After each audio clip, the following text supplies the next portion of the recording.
product of their action versus their intention behind it. Yeah. I think that's another valuable lesson. We're kind of getting into, or maybe not getting into, kind of staying in the mindset of like parenting here, which I like as parents. It makes sense for kind of resonating on that right now. I think that's another really important lesson to bestow on children. Welcome to the Do You Feel Heard podcast, a production of Helping the Herd. Helping the Herd is committed to empowering individuals to liberate themselves from the patterns that keep them from creating their ideal life. If you like this podcast, visit helpingtheherd.com to find resources and personalized coaching to empower you to be your best self. Welcome, everyone, to the Do You Feel Heard podcast. Today's episode of Know Your Neighbor is featuring Ken Irwin, who is, a very interesting dude. And I'm really looking forward to diving deeper. We've had some brief conversations, and I'm excited to go deeper in them. Ken, welcome to the podcast. Thanks, Ian. I appreciate it. Appreciate the invitation, and it's good to see you again. Yeah, man. So to start off today, I think a great place to start is a little bit about maybe your background, and how you found yourself on this podcast today. I know that's going to be a very, that can be a very long story to tell, but just a little bit about you. What would you like the listeners to know about you before we get into some of the more, impactful parts of your life that we're going to explore today? So, in a large way, I mean, I'm just a normal guy that um figured out a lot of stuff about himself and maybe thought about himself in a different way for a long time. Maybe in a way that maybe wasn't accurate or something. So, first, I'm almost 44. I'll be 44 in a couple months. Um, Grew up in the Midwest, grew up in Southwest Missouri, and growing up, there wasn't a lot. The area, the Midwest is not real rich at the the lower income levels, and so growing up it was tough. There was a lot of folks around that had more, but um, it wasn't torturous, right? I mean, I knew that we had a great family, and by and large, everybody talked good values, and I mean, we were just kind of normal people, I guess. Fast forward, 20, 25 years, and we start to learn about family systems and family dynamics, and how some of the pressures and traumas that parents face, eventually kind of impact the others in the household, um, and so I think I got to deal with more of that than I anticipated. But growing up, you're just a kid, you're just a teenager, you're just a young adult, and so you're just going day to day, and unfortunately, some of that stuff, underneath the surface kind of gets buried. And so I, um, guess maybe I found myself living a life just to exist Hmm. instead of, living a life. And, looking back, I kind of think, and I wonder how many times did I really brush that subject and maybe think, what am I doing what I'm supposed to? I probably brushed that a few times, but didn't really explore any of it. Um, and that, later in the story, I mean, that kind of comes to bite you when there's some things that you're really asking yourself. I think it's important that that you really think about the answer, or Yeah. at least think about the question for sure, Yeah. So growing up, mostly good childhood, young parents. My mom was 17, turning 18 a couple of months after I was born. Maybe, yeah, a month and a half after I was born, she turned 18. And my dad was a few years older. And so at that age, no matter how much your parents love you, they are ill equipped. For And sure. so that that lack of the necessary skills, like that the necessary that we would call necessary today, right? Hmm. We would say it's necessary for children to have this type of environment to be brought to their full potential, right? Sure. Um, young parents oftentimes don't have those skills, and so you just start this snowball effect, and then you add any other issues that kids or families face along the way. Yeah. Those are just snowballed, and so I think that was I think that was probably one of the hardest things that impacted our family was just the not the inability, but the unpreparedness, Sure. that young parents face, even into their, I mean, I can say even I would have been a whole lot better parent, if it would have been 32 when I had kids versus, you know, early 20s or late Right. teens. I mean, it's a completely different mindset in a human. For sure. And so dealing with a lot of those, at times, I guess it felt like competing, it's just a lot of headbutting, right? But s- in a way, almost two kids, right? Because Hmm. you have Yeah. an adult that's not really, I mean, that's an adult, but anyway. I see. I understand what you're saying. Yeah. But yeah, that's, kind of going through, I was always a really smart kid. I was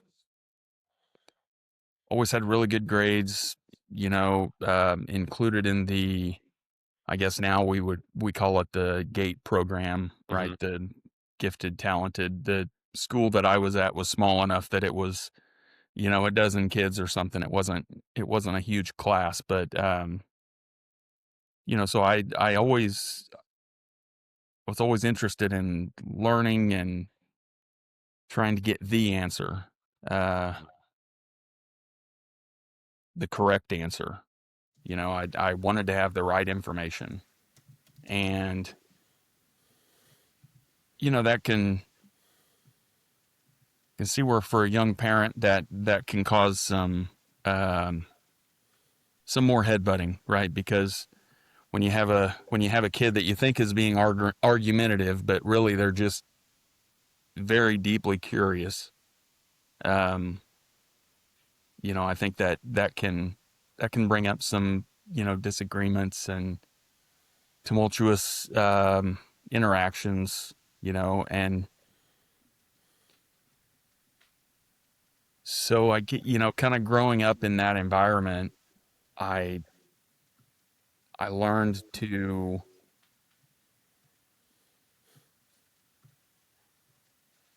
temper my expectations in a way. You know, um, don't get don't get your hopes up. Don't get too excited. You're kind of always expecting what you want to happen not to happen, Hmm. and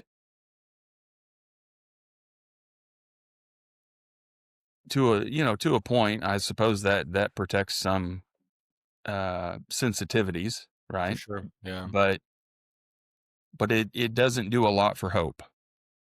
Yeah. Yeah. So kind of being in that environment, but still. still having this close this closeness with the immediate family, it kind of throws you into I was kind of into a situation where, you feel more duty to maintaining, the happiness or the relationship between you and everyone else rather than you and yourself. Mhm. And so when you do that, you don't take the opportunity to go find yourself and Sure. to figure out what you're supposed to be doing. Um, because we're still stuck in the structure that we were brought up in. Okay, I have a question for you. Yeah, you bet. When do you remember the first time, like, acknowledging or believing that there's something you're supposed to be doing? Like, for me as a kid, like, I don't know that I ever had this feeling of like, man, there's something like meant for me. I have a purpose that I'm supposed to be here to fulfill. Like, for me, I don't think those ideas or concepts ever even entered into my mind until I was well into adulthood. When would you say that you like started having those ideas of there's something I'm supposed to be doing here and this isn't it? So um, I think those deeper feelings of what am I supposed to be doing, I don't think they came in until, probably later 20s, early Okay. 30s, maybe. Um, what I do remember as a kid though, it it did feel like there is a path or a correct path, Hmm. and it wasn't necessarily the as deep as what we would think about, of a purpose, but Hmm. it was almost, I guess I kind of viewed life as a something you follow on a map in a way, right? Okay. There's a and it's kind of weird to even say that because it's not like I saw a destination, Sure. right? It was just um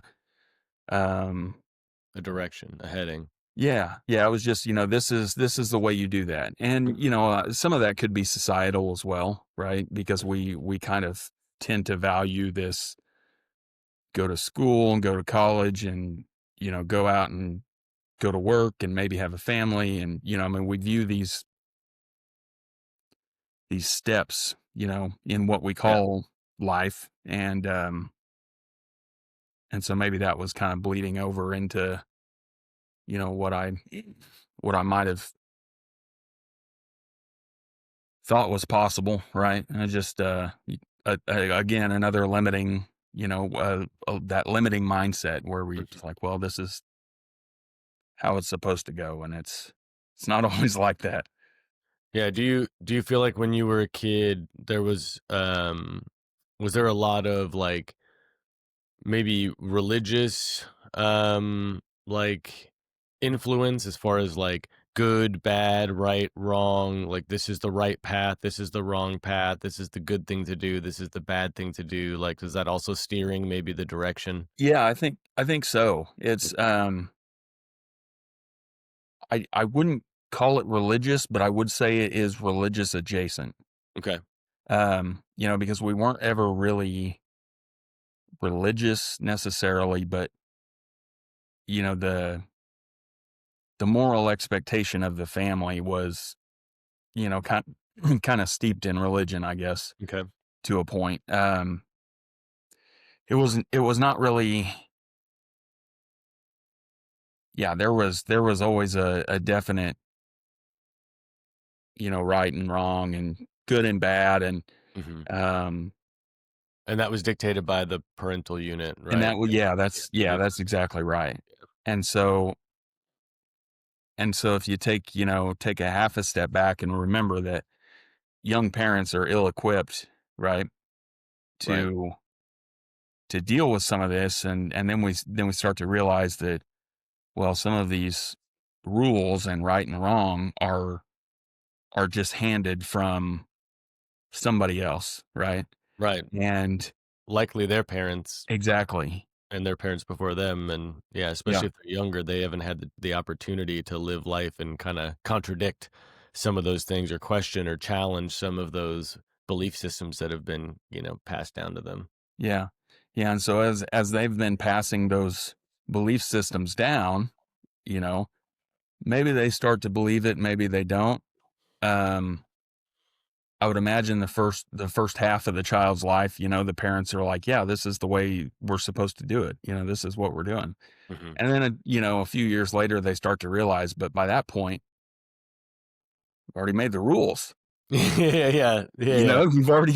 You've It already outlined, this is how we think, and this is why we think that way, and so to contradict that now is tough, right? What yeah, it opens the door for questioning that authority, which I don't know, I mean, in my childhood, there was no room for that.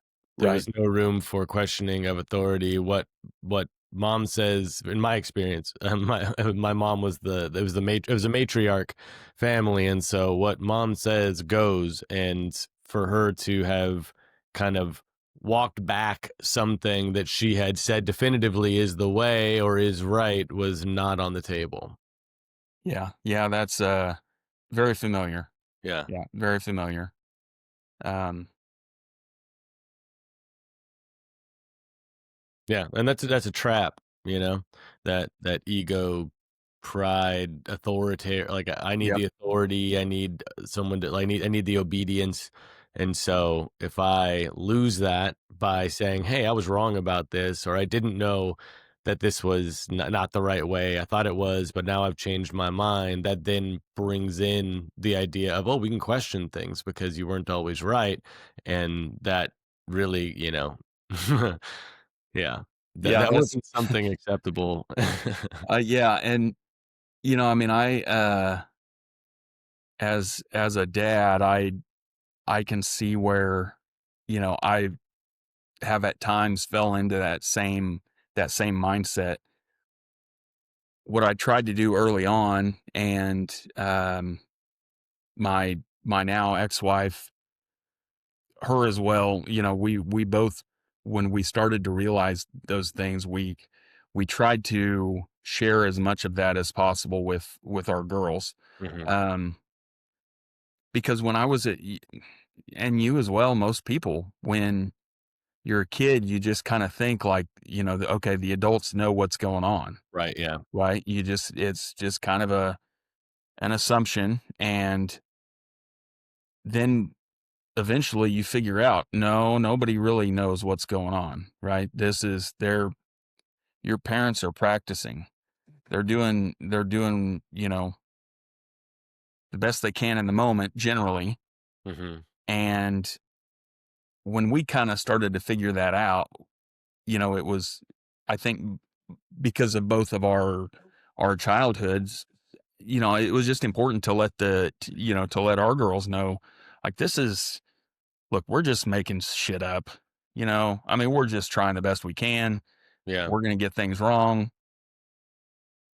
The way most people want you to think about life is not accurate, and just specific example on that is just the authoritarian mindset of life, right? Mhm. Because at least for me, growing up, I just kind of had this vision of the authority, like they let's see here. Maybe along the same thought lines as it's going on your permanent record in school, Mhm. right? So you remember those things. Oh, well, you don't want that to happen. It'll go on your permanent record. And so kind of growing up, I had this organized mental vision of authority, right? Mhm. Where there is right and wrong, there is black and white, there is specific rules for a specific reason. Um, and you start to figure out that's not exactly the case. And the earlier you figure it out, the better off you are, Hmm. you know, and which Sure. is which is a big driver in why, it was important for us to share with our girls, like, you know, this is all made up. Like, this is all just made up. We're just doing the things that people did before us. And so, And this mentality, this like approach with your kids, this was prior to any like spiritual awakening, any like realizing of your position in the world in relation to that. It was before that, right? yes. That's Yeah. that's wonderful. And Yeah, it's, that's yeah. And great. I've kind of thought about that too, a little bit. And it was almost like feeling the importance for, a real vision, Hmm. somewhere deeper inside of me without actually having that vision, Hmm. and just trying to pass along I don't know, the importance of finding it, even though at that point I didn't know I was still looking for mine, right? Hmm. Um, but it was important for, for both of our girls to understand that, this stress and living, under the pressure of trouble or authority or this or that, is just that's not the way to do it. Yeah, I think that's wonderful, man. I also have had similar conversations, and I view things similarly in that regard. And I definitely grew up with this belief that like the adults know what they're doing, right? Like they're they're bestowing wisdom and they have authority because they know stuff. Like and so I had this belief that like throughout school and throughout whatever adolescence, like I was going to learn all the things I needed to learn because they had the information. They were just going to give it to me. How does everything work, and how do I, how do I make my way through the world? Like somebody's going to give me all that information because somebody has it. And so, my household as a child was very like do as I say, because I said so, because I know Yeah. better, and all of this. And like I bought that for a while, and then eventually I did not have a parent that told me they were making it up as they went and that like nobody knows what they're doing anywhere in the world. No one really knows what they're doing. They maybe they've done something a lot and they're very proficient at it, but like everybody's just winging it, and doing their very best but winging it. No one's got like a manual, no one's got a playbook of how the world works and how to be, everyone's just got their own way. And so once I figured that out, it was kind of like I felt like deceived, maybe cheated even by adults, all the adults in Yes. my life who never told me that. It was just like, well, Yep. wait a minute. Why didn't y'all let me know? Like I genuinely felt like I could have navigated the world so much better, so much more effectively had I known no one knew what they were doing. Because I knew I didn't know what I was doing, but I believed everyone else did. And so I felt kind of lost for a lot of my life of like, well, how come I don't know what the hell I'm doing? How come I can't figure these things out? Everybody else has it figured out. And so I felt very, separate and like almost like inadequate. Like I didn't have it the way everyone else had it figured out. I was scheming and like trying to figure things out constantly and like, so yeah, I definitely have had similar conversations with my son, that like everyone's just doing their best. Nobody really knows. There isn't one way to do anything. There's 1,000 ways you could do everything. And so you really need to find what feels right for you, and like again, the idea of like right and wrong is very morally subjective based on your culture, based Yeah. on so many things. What's right here is is not right in other parts of the world, and that doesn't make what they're doing wrong any more than it makes what we're doing right, or vice versa. It's just different.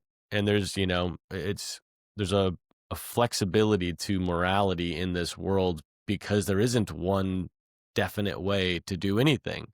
Yeah. Um, and yeah, I think, yeah, if there's one message that we could get to kids, I mean, to the youth, um, I think that's a really important one, is just leveling the playing field, that we're all figuring it out, just Yeah. like you. And we have more experience and we have wisdom and we've made mistakes and, hopefully we can teach you things from those mistakes, but we don't have the answers. We have things that have worked well for us and you're going to find things that work well for you.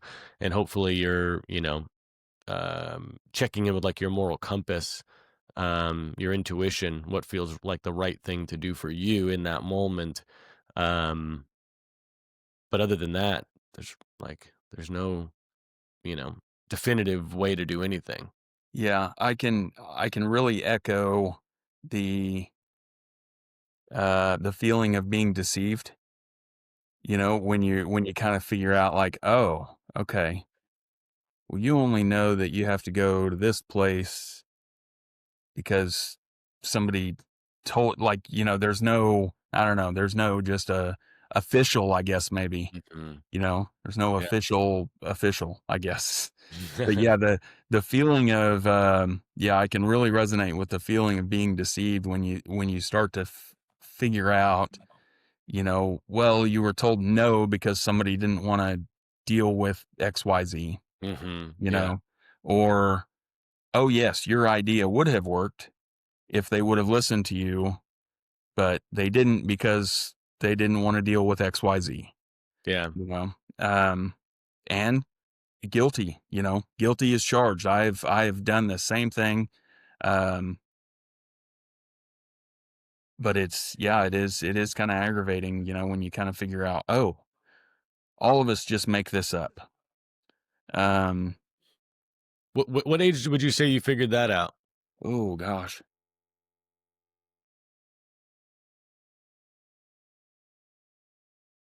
I mean, you kind of start to think, I would have maybe started to think a little bit in my 20s, but it really gets solidified, for me it was, late 20s when, um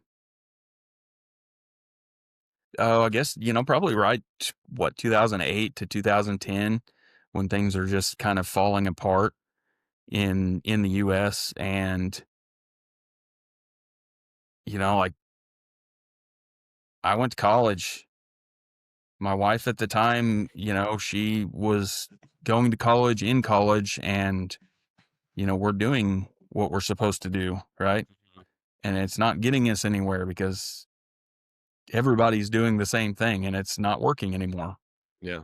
Um, and so that was a pretty, yeah, I mean, that's a pretty hard, I mean, that's a pretty big life change, right? When you start to realize like, oh, okay, this entire system is built on the belief that the system works. Sure. And, yeah, no better time to find that out than in the midst of a global meltdown, right? Yeah, for sure. So what was it like? I mean, it's almost like maybe even like a precursor for the other like mind alter or not like shift in perception of what we're supposed to be doing, like why are we here, all of those kind of things, how do we move through this existence. um so that happened in your late 20s, was kind of like the first, like, okay, we're doing all these things based on the belief that the system works. We're now realizing the system doesn't work. So now we can ask a lot more questions, like why are we doing any of these things then? Like, so that happened late 20s. What was that like? Let's talk a little bit about your path from there to the next shift. Like how did you decide, what changes did you decide to make in your life at that point, at the late 20s, realizing that everybody was making it up as they go and the system doesn't work, so you don't necessarily have to follow all of the guidance and instruction of how to live your life the way that you had received it before. What changes did you make then, and then how did you find your way to some of the bigger changes that happened more recently?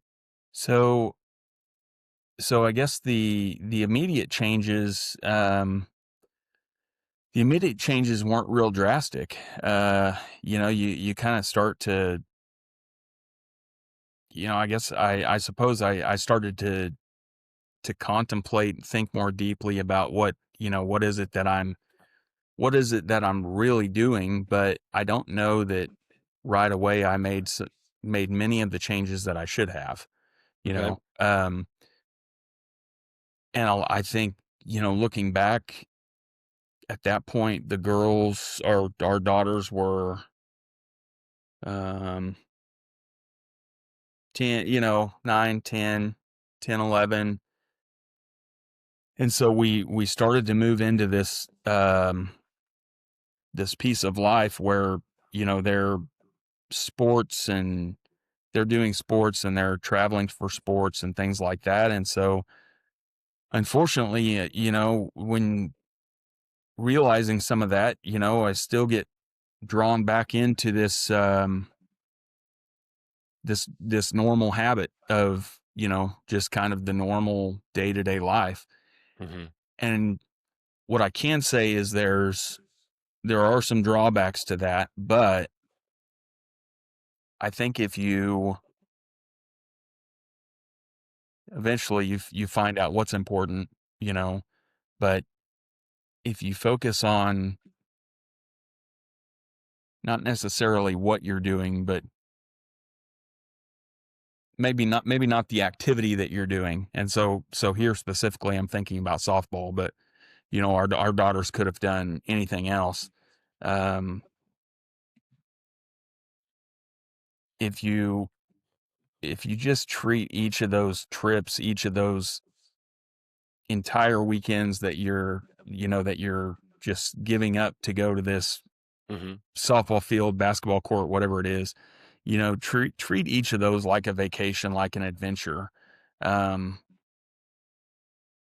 Looking back, I did that a little bit, not nearly enough, and not deeply enough. Um, but that's kind of the direction that life went at that point. It went towards just kind of living, just kind of helping the girls experience, what they can, and to hope trying to help them have an easier time fitting in school and life than I had. Hmm. Um, that was kind of a big goal for me at that point. Um, of course I was going to work every day, and I work in the oil and gas industry, and I'm in finance. And so there's always something happening with the oil industry. And so you just kind of learn to block some of that crud out, right? But that was really just kind of that piece of life. I feel like I was trying to, in a way, I was trying to share my history with my girls, but not necessarily the story of what it was. I guess I was trying to maybe prevent some of the what I felt was harm to me. I was trying to put them in situations where I felt like it would minimize, their exposure to the same crap that I had to deal with.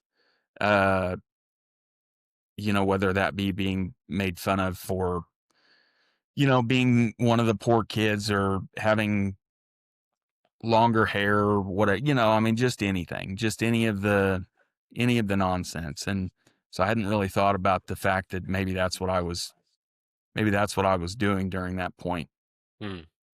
in life. And, it kind of makes sense. When we bought a house down here, I wanted a house in a nice neighborhood. So, you know, so my kids didn't have to say they lived, somewhere where they might get made fun of. Hmm. Um, And of course, all of that comes with its own, with its own case of problems.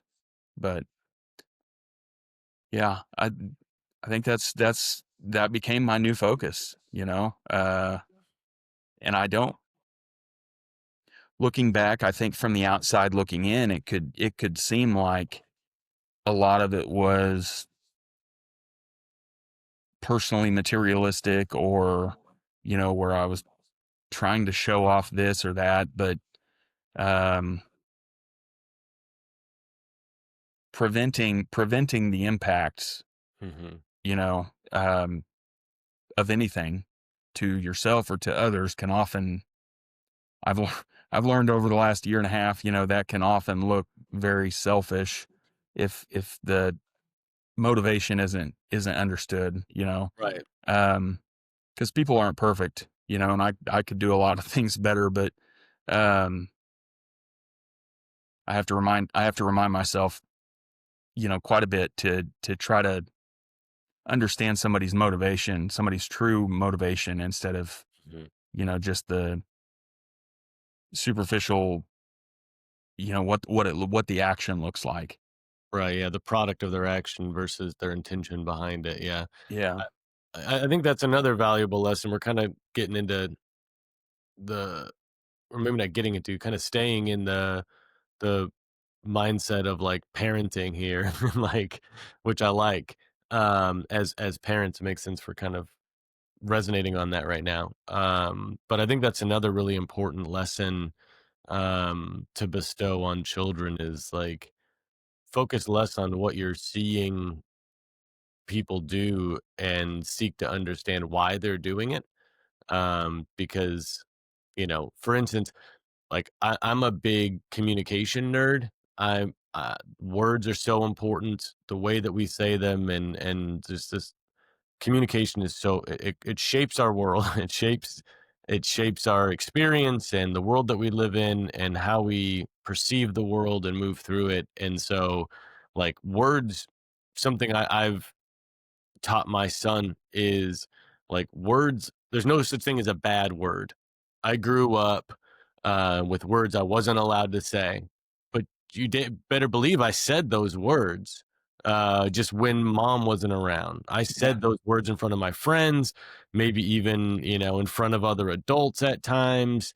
And so classifying certain words as bad did nothing to prevent me from using them. If anything, it prevented me from using them appropriately because I didn't really know how to use the words. I was just using them because it was fun and it was taboo. I wasn't allowed to. So I'm going to drop these F bombs as much as I can. And um, ultimately, like if you really break it down on its base level, a word is just a sound.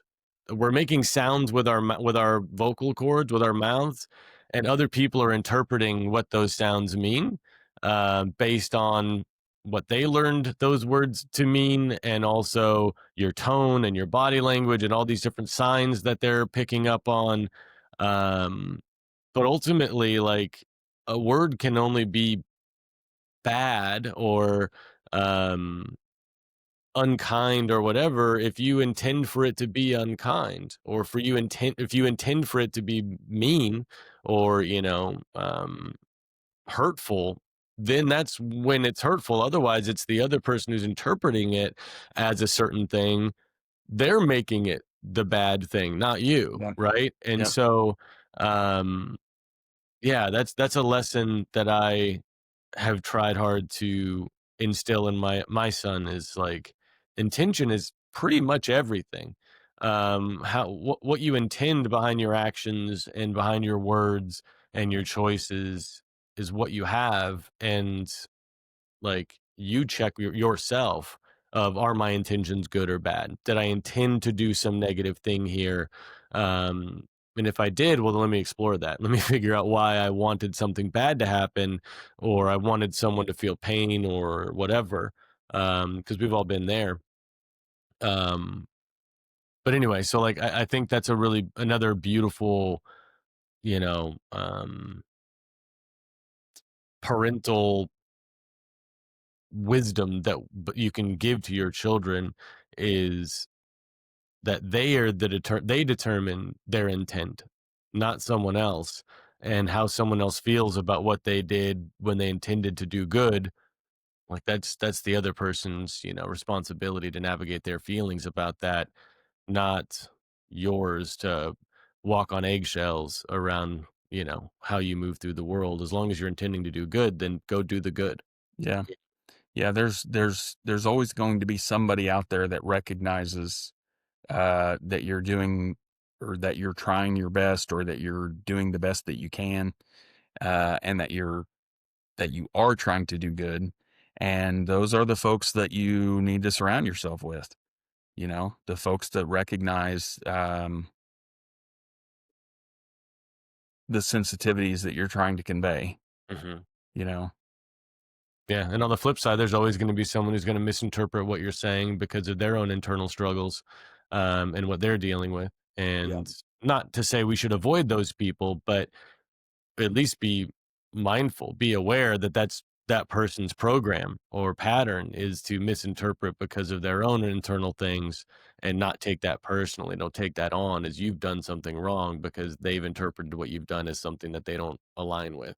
yeah, yeah. And I think, as we uncover, just in the in the field of therapy and psychology, and like I said, I'm in finance, so this is just all whatever. But um, as we figure out more about these underlying family systems and trauma, we start to see those pairings of the negativity with the child that's trying to be positive. And that negativity is always going to shut that down in a child, right? It's I mean, because you're learning, you're adopting social cues, you're adopting tonal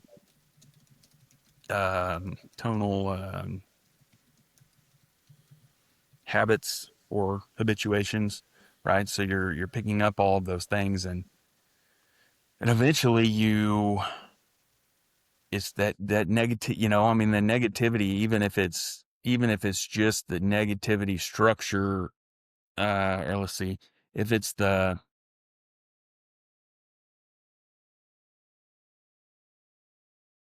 maybe like a if it's a thought pattern that's not necessarily intended to be negative, but it's surrounded by all of these negative connotations that are felt by everyone else, then that entire situation starts to become negative. And Mhm. I have it kind of visualized in my head. It's hard for me to get out in words, but um, I have family members that think of themselves and others as positive. They're trying to be positive, Mhm.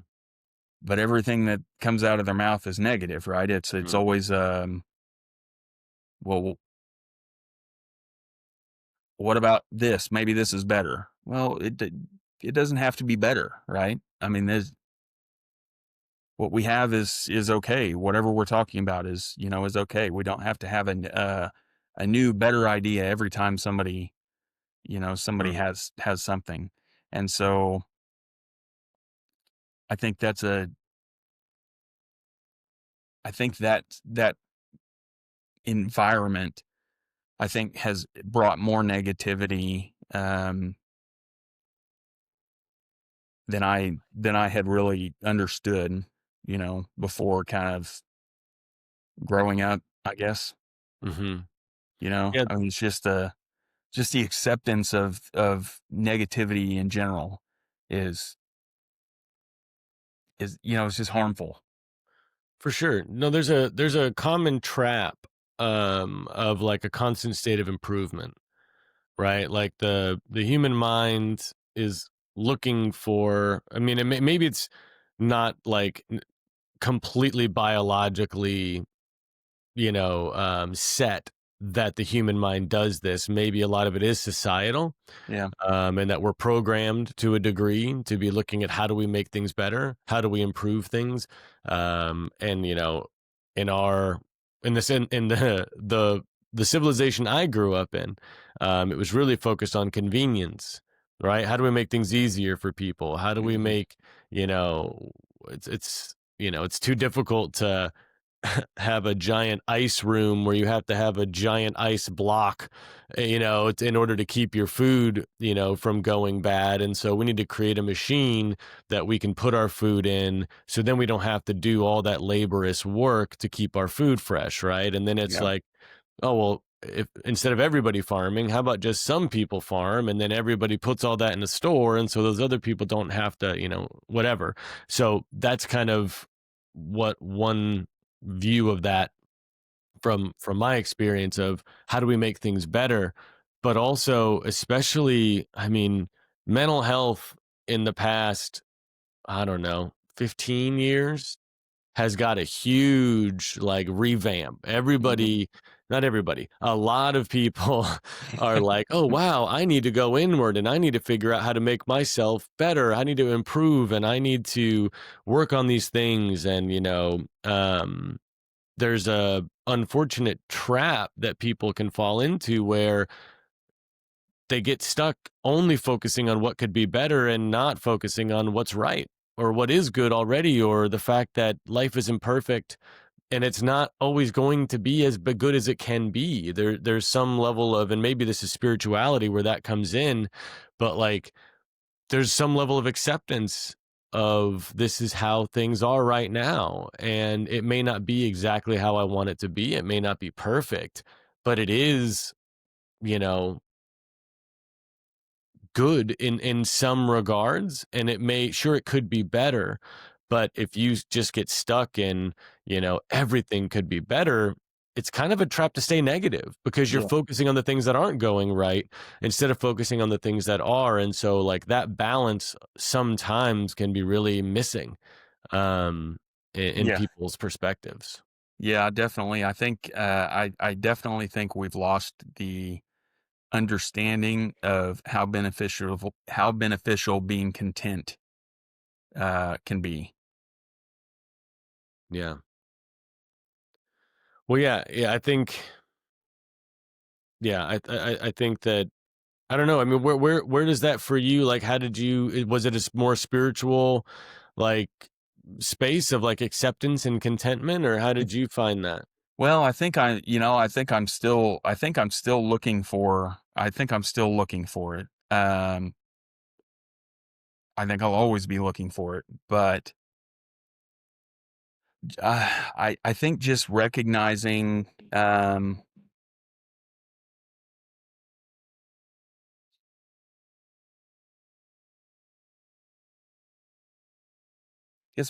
don't know, maybe just recognizing that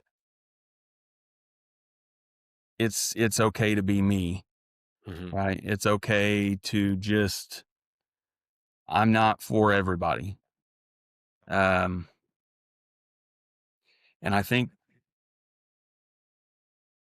a lot of that has really came out the last couple of years, Hmm. you know, um, just, I think for too long, I was in a situation where even though I thought I was making some progress, I was still waiting to start. I was still getting ready to start life. Hmm. And I didn't realize that I was just kind of waiting, right? I mean, I'm sharing information and, going to work and all of these things, but I didn't really accept that this was like, we're in it, Hmm. you know? I mean, it's not like a practice run, this is it. And so, and from a religious perspective, a lot of folks, well, my reward is such and such. The only thing that we know today is that you are here. Right. That's it. That's all you know. So we're in it. And I didn't really absorb that for a long time. I think I think one thing that really helped with kind of helping to open those doors is the psilocybin therapy. Hmm. Um,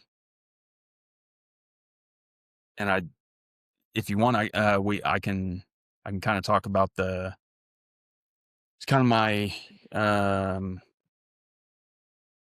what my situation or my mental state maybe surrounding kind of when I began to explore those options. Yeah, we could definitely get into that. I mean, so just timeline wise, late or early 20s was when, or late 20s is when you realized that everyone was making things up. No one had it figured out.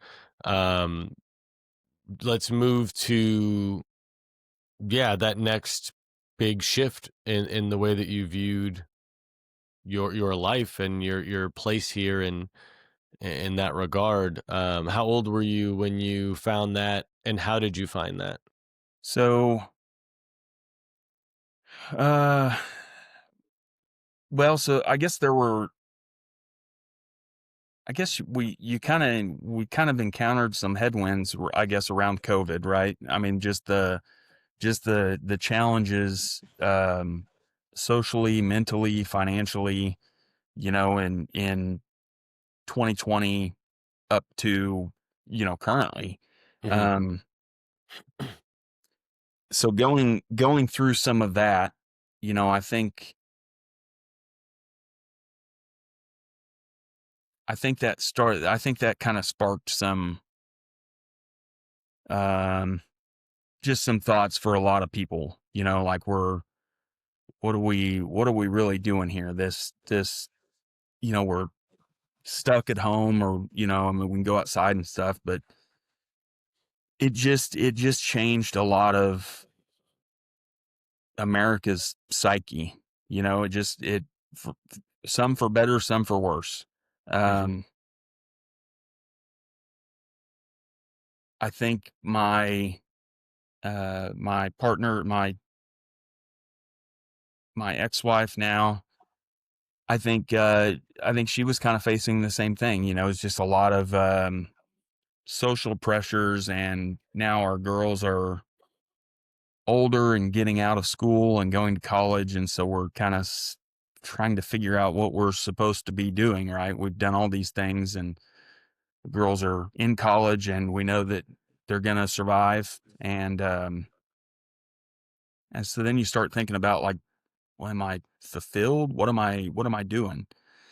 And unfortunately, some folks hit burnout, and that was me. So Mm. in 20, yeah, probably 2020, 2021, um, I started to just kind of let everything just take over. I mean, I was exhausted. I was exhausted with life. I was exhausted going to work every day and then going home and just struggling to get through to the next day and do it all over. And, eventually in a relationship, when folks are changing and growing and doing different things, um, eventually a lot of that stuff catches up. And, and so that's kind of where I found myself in where where I thought that I was on a really upward trajectory of kind of learning about myself from, 2021 on, 2020 on. Um,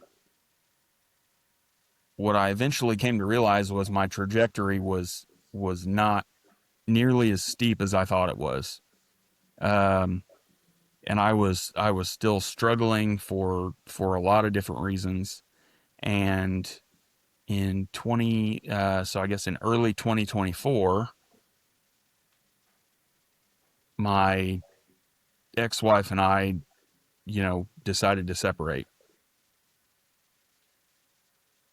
Not quite mutual. I was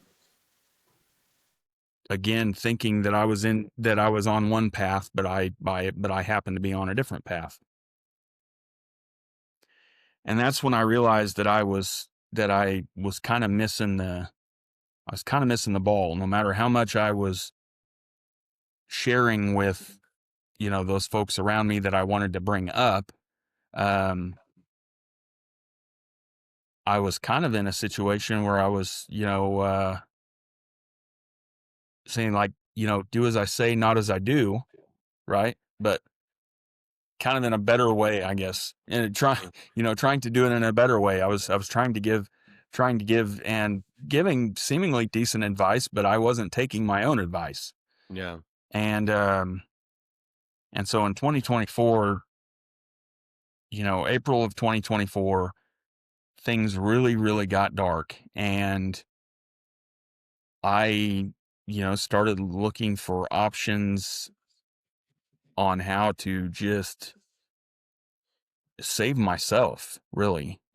I mean, I didn't know where I was going, what I was doing, why I had done all of the things that I had done to get to where I was at. Um, just kind of in this void, in this just black hole of, okay, well, I don't know which direction to go, and I don't even really know which direction I've came from. So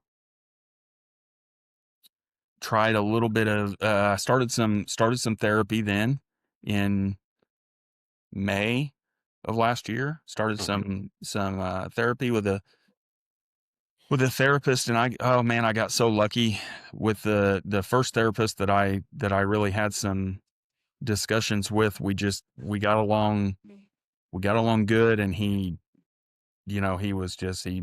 challenged me in the right ways, and so I was really fortunate there. But just the existence of this unhappy life, like I've done all these things that I'm supposed to do, but again, I'm still, it's just not working. Like, what am I missing here? And the idea of psilocybin therapy had always kind of, like, I was aware of, magic mushrooms and, the theoretical benefits of them, right? Um, but at the end of June of 2024, I was, I was out of options, and What do you mean? I was, I was in a really dark spot. Um, I was, I was in, I was in so much emotional pain that I could not envision a life that was so drastically different than what I thought I had built. Right. I was, just in a really dark spot. I was in there was some suicidal ideations. It was, it was just really, really challenging. And so at the beginning of July, I made a decision. I said, you're at a crossroads here. You can either continue doing what you're doing, which is not working, obviously, or you can be scared and go do something new. And so when did I think I booked my trip on like July 3rd or 4th, and I left on July 5th, I believe, 5th or 6th, which is something that I don't ever do. Um, I need a plan. I need things to be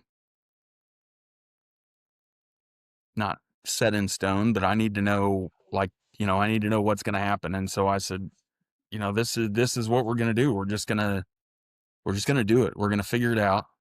And and so I took this revolutionary trip to Medford, Oregon, and did a did a psilocybin therapy session up there.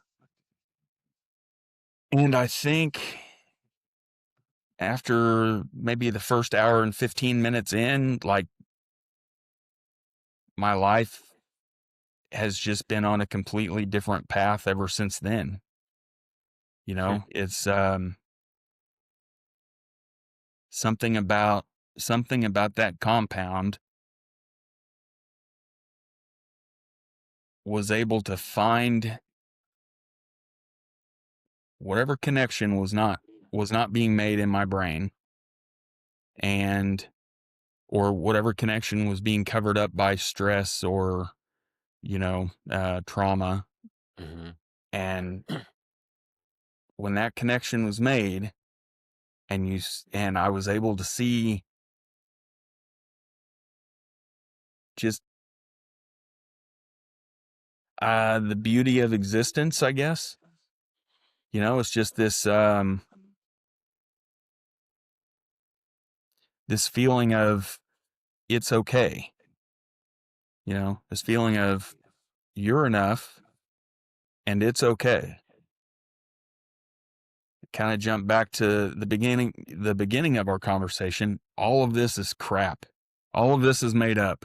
Hmm. I mean, it's all, we're just doing stuff, and it's okay, because all of the things that you worry about, the bills, the people that are mad at you for the email you didn't sign correctly, none of that matters. And so that instant was revolutionary. I mean, it just in a life altering way. You know, I had heard people say that psilocybin and, using magic mushrooms was the most profound experience that some people had had. And to say those words doesn't even give credence to the power, that that I felt change in me. Um, it was just an acceptance of me, and just so honestly and so deeply just accepting that it's okay. Hmm. I'm me. Like I said before, I'm not for everybody. Right. And I'm very proud of that. Uh, but the folks that I am for, uh, know why they appreciate it, you know? Yeah, I'm curious. So I mean, especially when it comes to psilocybin, plant medicine, there's, I don't know, there's so many different experiences that people will have with those medicines depending on how they're using them, their relationship with them. I've talked with a lot of people who spent, from their, late teens, early 20s and beyond, using things like psilocybin recreationally in, combination with alcohol and other drugs and things. And, their experience was, not positive. It was something that kind of took them out of their body and kind of, was maybe somewhat disorienting. And so they looked at it as like just another drug. Um, Whereas there are a lot of people who I have spoken to, um, who had a very different experience, a far more profound, meaningful, life altering in a positive way, life altering experience, as it brought, meaning and perspective and all these things, um, into their lives. And so I'd like to hear a little bit about specifically like the setting in which, sorry, there's some weird noises outside. I'm like, is that my house or is that outside? Like, what was the setting? So you went to a place in Oregon in order to have this experience. Can you describe a little bit about the setting and a little bit about how it was presented to you, how it was administered, and yeah, just kind of for anyone interested in a more structured setting versus, a lot of people will just take it, in their Right. home or with a friend or at a music festival or, you know what I mean? Like at a Yeah, park. There's so many different ways to consume it. And have that experience. So I'm curious what it was like for you in a more, controlled environment. so yeah, so I went to Oregon. I went to Medford, Oregon. And the reason I went to Oregon is because of their state licensed Hmm. program, right? And so I wasn't when I began searching for a place, there were some obvious service centers, I think is what they refer to them as.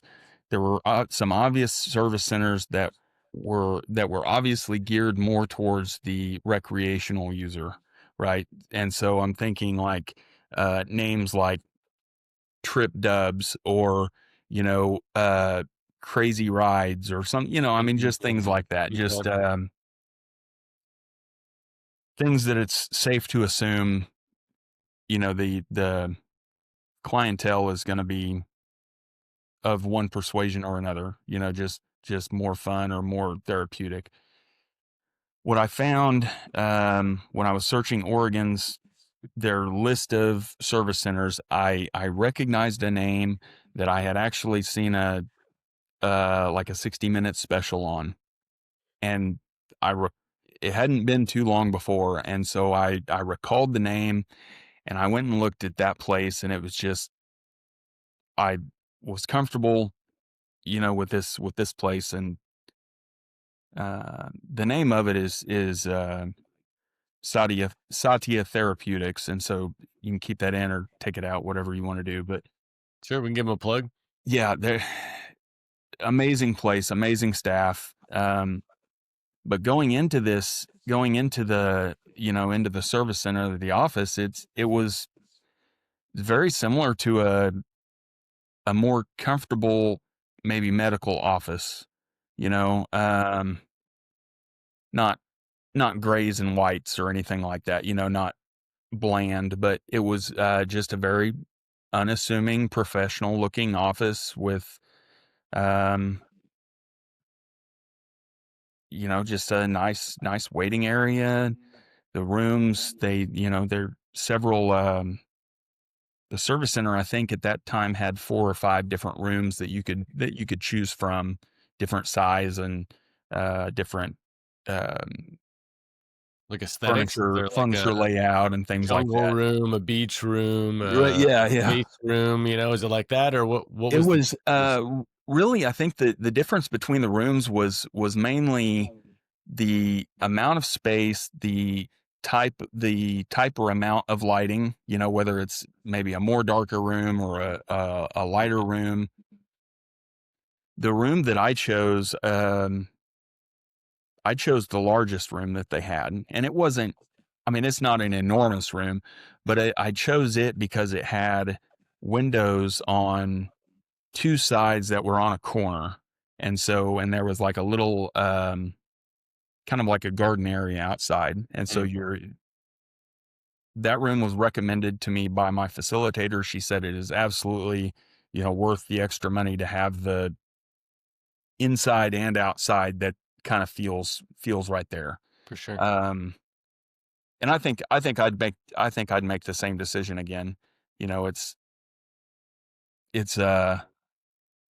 when you're traveling that far to limit yourself on space and light and everything like that just to save, a few dollars was not, it just wouldn't that would not have been a good decision.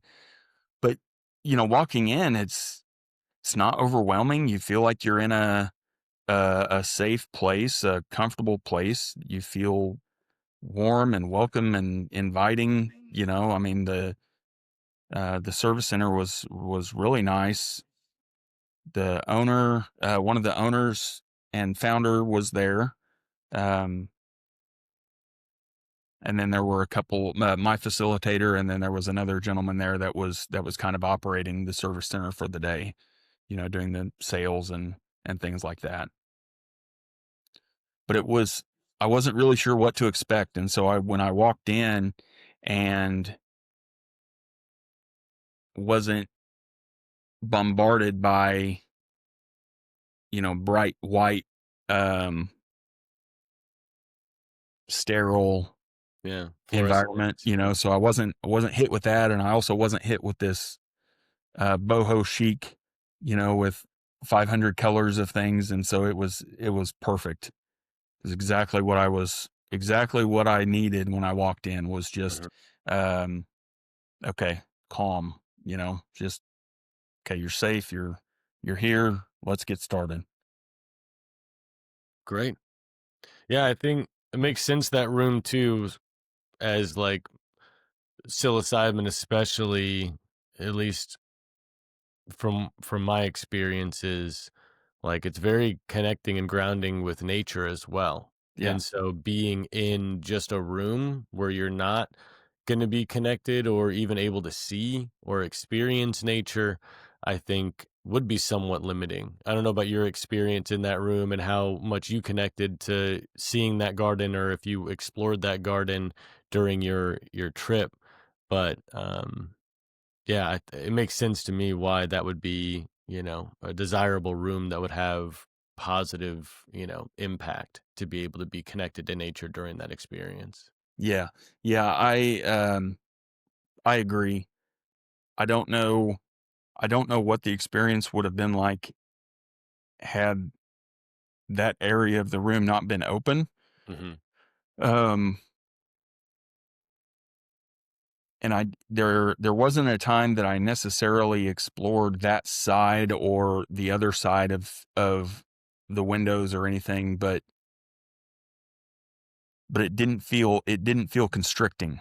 Hmm. And that was, I think that was just as powerful, um, as the other benefits of the connection with nature, right? Hmm. Just knowing that space was open. Uh, yeah, there was definitely some benefit there to having, the garden and the life and the openness as opposed to having that closed room. Hmm. Whew. Yeah, it's just, yeah, I mean, sometimes you just get drawn back into one of those thought patterns or, um,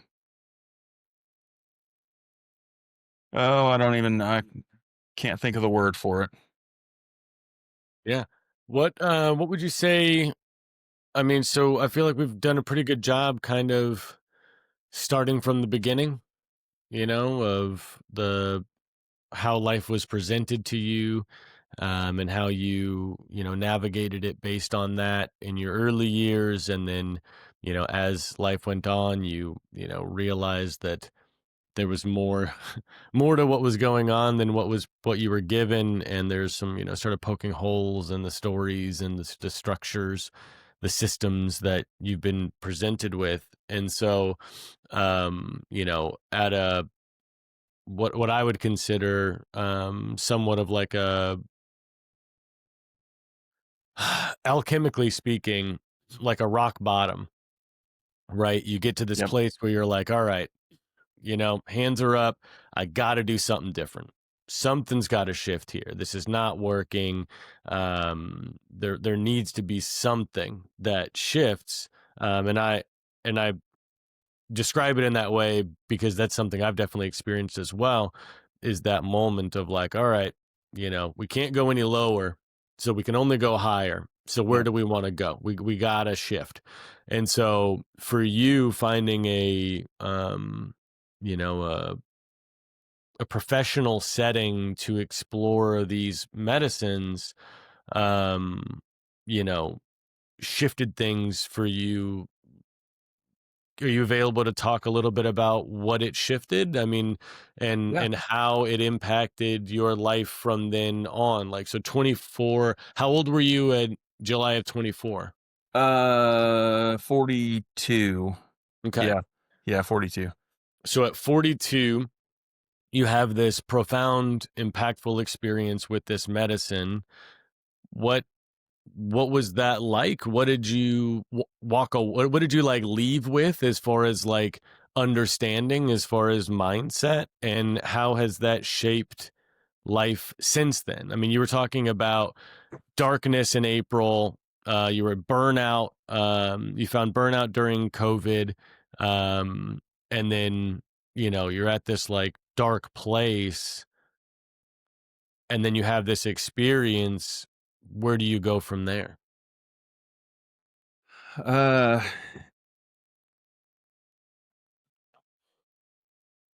so the so the entire experience, it was almost, I mean, it was almost like opening my eyes for the first time. Like there were, there were so many habits that I had that I didn't really think about as being, not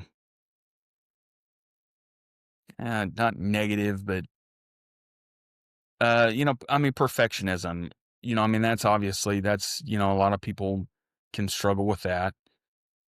But so many things I didn't even start. I didn't want to start because I knew that at some point along the way, I was going to face something um, that I didn't know how I was going to deal with it at that point. Hmm. But I didn't know that at the beginning of the project. And I'm like, oh, well, I can't do that. I don't know what step 7 is going to look like after step 7A.2. Mm. Well, just do it. Who cares? Just go do it. And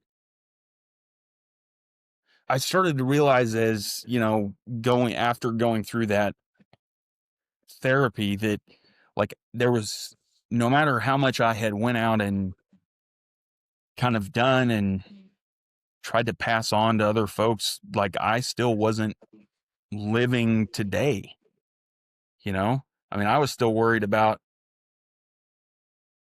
well, starting life next year. Mhm. Um,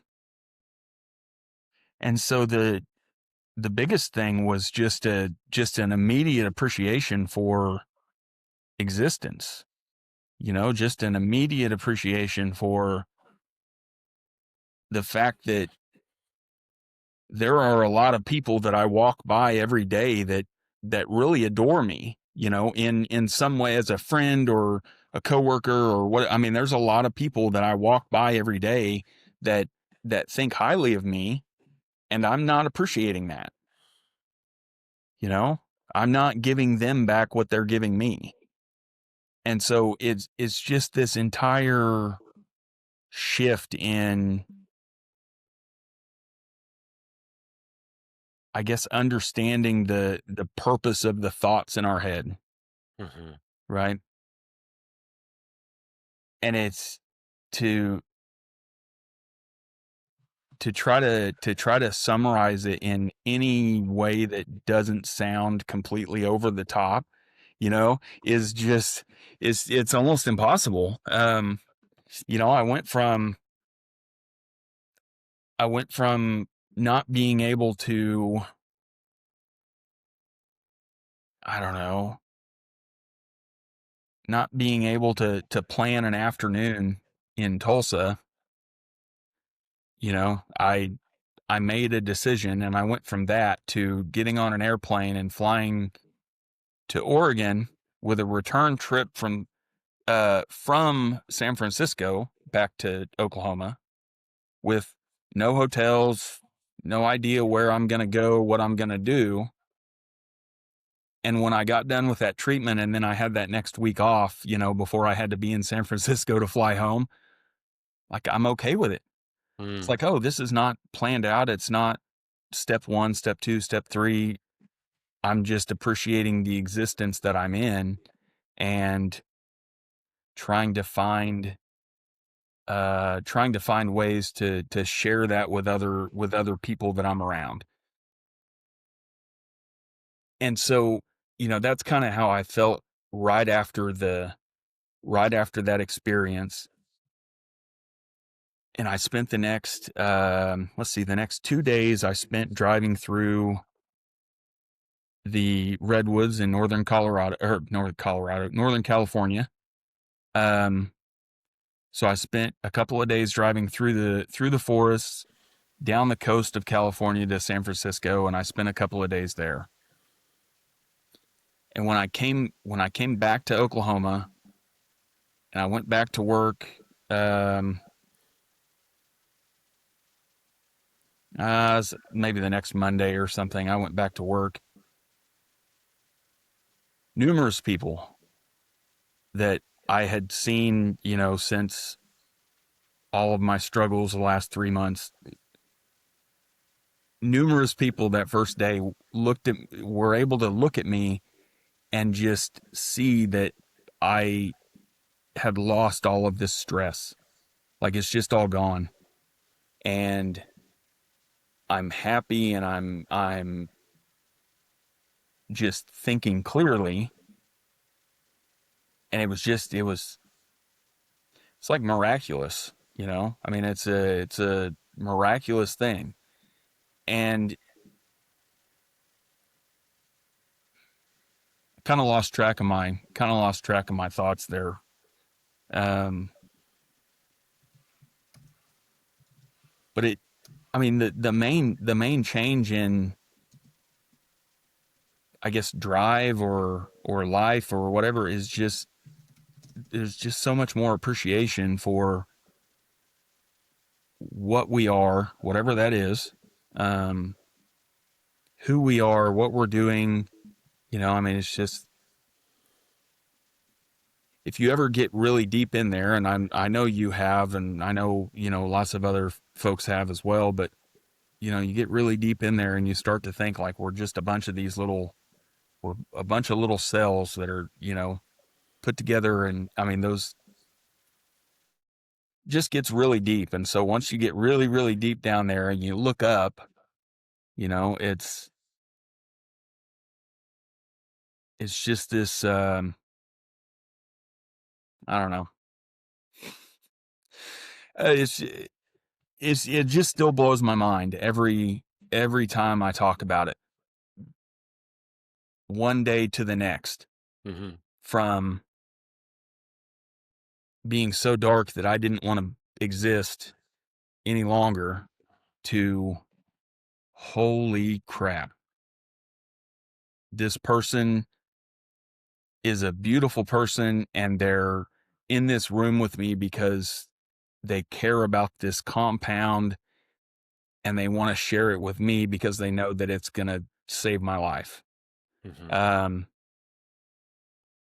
And to feel that beauty was just amazing. And so it's kind of trying to take some of that feeling with me kind of everywhere I go, is kind of try, what I'm trying to do now, right? I know that I've still got some negativity in there and some stress and everything else, but if I can share that solid piece of caring and love and shared existence, that's kind of made the whole journey worth it. And there's, I wrote a blog. I finished it 6 weeks. I finished it 6 weeks after my experience. And so I've passed that around to a lot of friends, and, I've had several folks read that.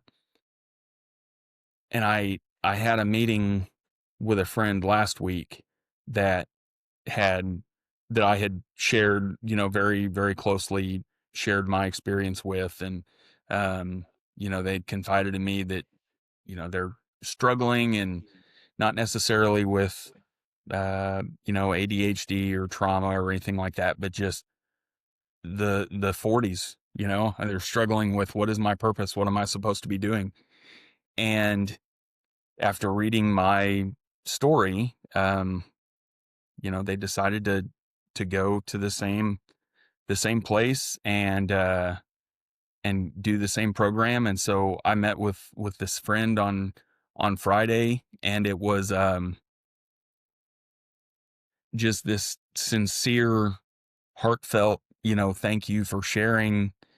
Your story has changed, now changed the course of my life, because I went and did this thing. And um I wasn't expecting that when we had some time on our calendars. I wasn't expecting that. Uh, but to go, again, to go from, I don't want to exist till tomorrow, and then 18 months later, having somebody else tell me I was not on a good path. Mhm. And, I took some of your experience and went and tried this for myself, and thank you. I mean, that was pretty cool. That was pretty cool. Yeah, it's beautiful, man. I'm so glad that your experiences, you know, Yeah, your it's deep, man. yeah, absolutely. I was reflecting too on what you were saying right before that about like perspective of going really deep into like our existence, the meat suits that we're inhabiting for this incarnation. Like if you go really deep into the micro, like it's grander than anything we could possibly fathom, to have created, or we still don't understand so much about how everything works, why it works. And then on the the flip side of that, the macro level, you look outward beyond our planet, and again, more grand and complex than our minds are able to understand and comprehend. And yet it's so easy and common for people to get caught up in the structured societal you know um setup that we have been provided, that someone made up at Yeah, some point, group of people, whatever, but humans made up this structure that we're all participating in. All the while, those same humans can't explain the micro or the macro, and there's just so much more. There's so much more to this existence than the tunnel visioned go to work, give up the best hours of your day for the best years of your life so that when you're old and broken, then you can have time to relax. Like that's kind of our structure as a society, at least in the States, in the US. I mean, my partner and I, we travel and try to travel as much as we can outside of our country to kind of be exposed to how other people live. And the more that we do that, the more we're like, we need to do this more. We need to yeah, see even more ways that people are moving through their lives, because the way that it's done here in our country is not the most ideal in a lot of ways. Could be done a lot better. And so, yeah, I love that, that you mentioned that. And I think that that's something that, just that perspective alone, just recognizing that like there's so much more to what's going on than work, school, money, mortgage, kids, retirement, whatever. All of that stuff, those are all things we made up. Obviously, we yeah, didn't make up kids, but like, like having a job and like working a certain, mortgages, interest rates, all that, it's all made up stuff that ultimately has very little to do with the bigger picture here of yeah, why we're here. I don't, to answer that question, why are we here? Everyone will have their own answer. And I don't know that there is one answer. For me, it's easier to discern what we're not here to do. And very has been very clear to me that like we are not here to work for a corporation.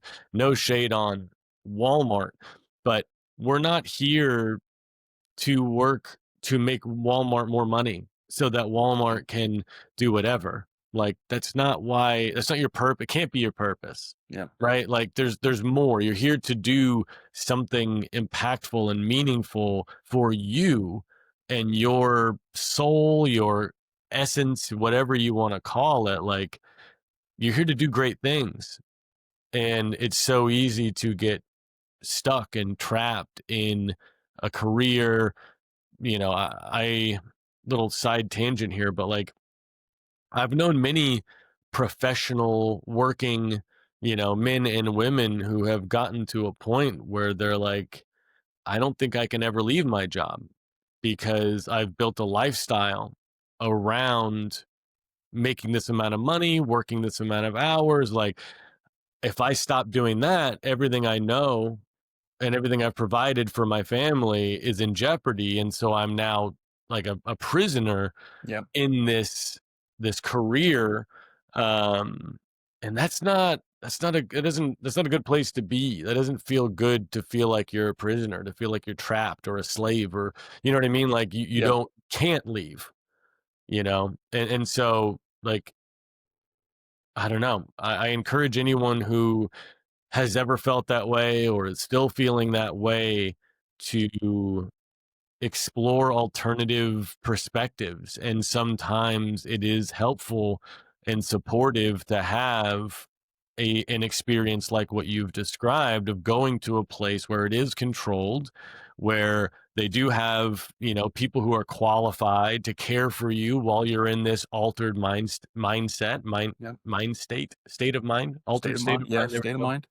We call it a mind state. An altered state of mind, and receive support, receive a new experience, a new perspective on your existence specifically, and do with that whatever you will. But yeah, being stuck in that place is dark. It's dark to be in that kind of a, to feel stuck, to feel trapped, and to feel hopeless. And there's so much hope. There's so much that you can do, you can change. I mean, yeah, I really, I hope that the people that are needing to hear these messages hear this episode, and the same way that the people who have needed to read that blog have read that blog. Similarly, I hope that this message reaches the people who are looking for it, who are needing it. Yeah. That, the meeting with a friend last week, I kind of had, I kind of had hoped that, the end result of that is helping somebody to change their mind about how, these compounds are bad. That's kind of like, just to create um some second thoughts, from folks that maybe are on the other side of the spectrum there. And so to have the experience of sharing that actually impact someone, so much deeper than what I was hoping, Hmm. it's super cool, just awesome. And and to kind of touch on, your thoughts about where we get stuck in these life situations where, oh, well, now I need this salary to whatever. I mean, there is a callback to this, to that authoritarian structure in childhood, and understanding that, these all of these steps are not necessary, you know. And so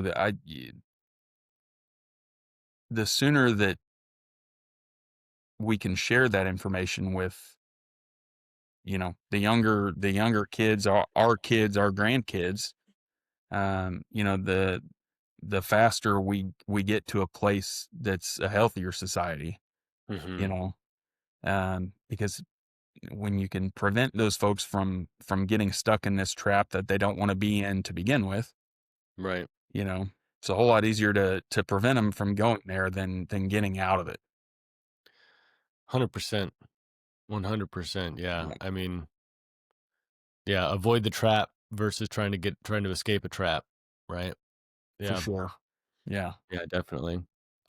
So, I have a couple of like closing questions for you. Um the first one is, there's a lot of books behind you.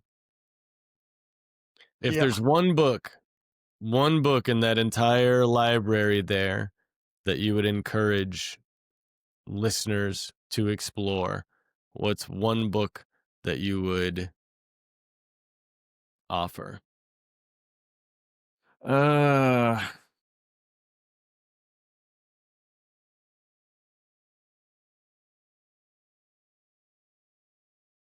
Trying to think of the name of it. I can't even remember the author now. The Body Keeps the Score. Oh, it's a great one. Yes. Great book. It might be in the other room. The Body Keeps the Score. If you if you want to if you want to be more, if you want to understand more, if you want to understand why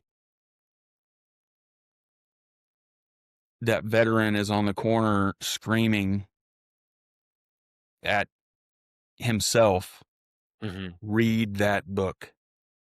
Read the book. Body Keeps the Score. If you don't understand the physical symptoms and the physical traits of trauma, um, it's really hard to understand so many of these issues that folks have, right? Because they're not necessarily decisions that people are making. They are, uh, they're nerve responses. Right. We either physical or mental. I mean, they're just the responses to things that have happened in their life. And so the sooner that you understand that, the sooner you can begin to correct those thought patterns that are rooted in that trauma. Yeah, I think that's a yeah, great answer. Wonderful book. For anyone who doesn't know the book, if you just Google "The Body Keeps the Score," it's like the book. You don't have to really weed through a bunch, but the Yeah. author Bessel van der Kolk, Yes. and incredible book. It's especially if you're interested in like understanding yourself, and you're wanting more like a building awareness Hmm. for why things are happening the way that they do. It's yeah, it's incredible. Great book. Great recommendation. So on Um, on a lighter note, if you want a lighter book, uh, I did find a lot of I don't know, maybe a lot, but there was some humor and some familiarity with The Stranger, okay, Albert Camus, I'm The not familiar with Stranger. that So it's an older book, but it's kind of about this guy that's just living. He's just kind of living his life. He doesn't seemingly have much of a purpose, and eventually that comes back to kind of bite him. I won't spoil it for anybody, but and it's a short read, but one. Okay, yeah, The Stranger by Albert Camus. And so I kind of resonated with that one because I, for a long time, felt myself like, oh, we got to go to work today. Okay, I'll just go to work, and oh, this weekend we've got that thing, so we'll just go do that. And you're just kind of going, and then you yeah, start to realize that you don't have yeah, may have a direction, but you're not really going anywhere. right. It's not really a direction you've picked. Yeah. You're right. It's not a direction that you're going. You're going in a direction because you have to. That's inherent Yep. in life. You're moving in some direction. Yeah, I resonate with that too. I definitely had moments, plenty of moments in life where I'm just like, well, I guess okay, I guess I'm going this direction now because you know this is the direction that's available. So, but it's not really one I'm intentionally selecting. All right, last question. Um, what is hold on. Let me set it up right. uh, Imagine for a second, little mind, exercise here. Imagine that everyone on the planet, every human right now is listening to this podcast, and you have an opportunity to speak to everybody at once. What is one thing that you know or you believe that you want others to know? If you could let everybody know something, if you could, bestow a piece of wisdom or understanding or advice or anything, what's something that you know to be true that you want others to know?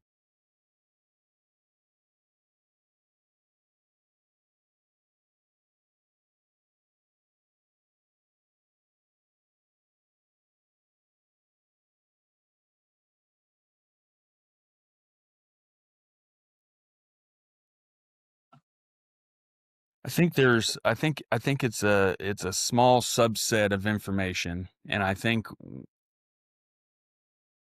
maybe the best way to summarize it, um, you are not the thoughts in your head. You are not the voice that is in your head. The voice that is in your head is speaking. I mean, it's things that it is saying, right? The things that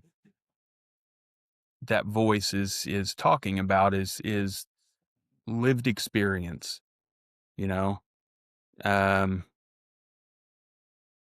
and that, for me, that has always been the biggest source of my,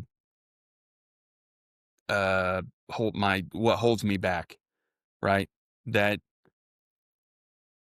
either coming up with problems that don't exist or convincing myself why something won't work. Hmm. That's, that's not me. Um, as a person, that's not me. I mean, I try to fix things and try to make things, build new tools and things like that. I mean, that's kind of what I do at work. And so this idea that, oh, well, you can't do this because this voice tells you can't do it. It's not true. you know um it may be scary, you may mess something up a couple times, but that voice is based on past experience. And if you're only relying on past experience to learn something new, it's just not the way to do it. Hmm. I Beautiful. think that's the big thing. Just don't listen to that negativity, because it's not real. Outstanding. Yeah, I resonate, and I agree completely. Um, yeah, great answer. Thanks, Ken. Thanks, Ian. Yeah, thanks for setting the time aside to talk with me today. I really enjoyed our conversation. I Me hope that too. yeah, our listeners, also find value, and yeah, again, more than anything, any I hope that anyone looking for this type of support is able to find this episode and able to, you know, yeah, get the encouragement that they need to do something different. Even if it's not plant medicine, maybe it's not that path, but find something, find a structured support, option that can help them shift out of a limiting or negative mindset that's holding them back, and be able to really find themselves in a way that helps them take control over their life and create the life that they want. Yeah, that's it sounds kind of cliche, but I mean, you have to make the move, right? You have to accept the fact that you don't know what's happening, or that you do need the help, or I mean, you just have to do it. And it sounds it sounds so much harder than it is, right? But you just have to do it, and you just have to accept that, um, you'll be better off in the end, one Mhm. way or the other, whether your situation changes or whether it doesn't, you'll be better for it. Yeah, absolutely. Well, thanks again, man. Thanks for being here. Thanks, Thanks Ian. for the time, and Yeah, sure. I'll Appreciate it. yeah, hopefully we'll connect again soon. I hope so. All right, man. Okay. Take care. Thanks. You too. This has been the Do You Feel Heard podcast. If you're interested in resources that will help you move through conflict, you can go to doyoufeelheard.com, where we have tools for individuals and couples.